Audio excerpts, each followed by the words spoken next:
šios dienos kalbėtis, kai gimė idėja rengti konferenciją, galvoju, kaip pakeisti žmonės, laiko nedaug yra.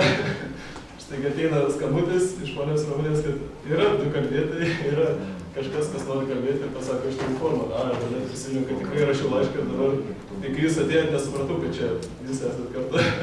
Dabar aišku, tai labai džiugu ir malonus matyti. Taigi dėkui visiems labai, kaip sakė Roma, dar jums yra paruoštas toks mažas krepšelis atminimui su konferencijos medžiaga ir maža dovanėlė. Ir kaip ponė Danutė užbaigdama sakė, mes norėtume tam tikrą rezumė perduoti tiek Seimo švietimo komitetui, tiek ministerijai, tiek ugdymo plėtotės centrui. Jie parodė tam tikrą susidomėjimą, todėl aš galvoju, kad surinksim su ponė Danutė kažkokias tai mintis, iškristalizuosim, kas mūsų gal atrodo buvo svarbiausia. Išsiusim elektroniniu paštu, kad jūs galėtumėt savo pastabas pridėti, tada kažkokią bendrą formą perteikti, galbūt po savaitės eigoju lauksime visų pastabų. Ačiū Jums labai.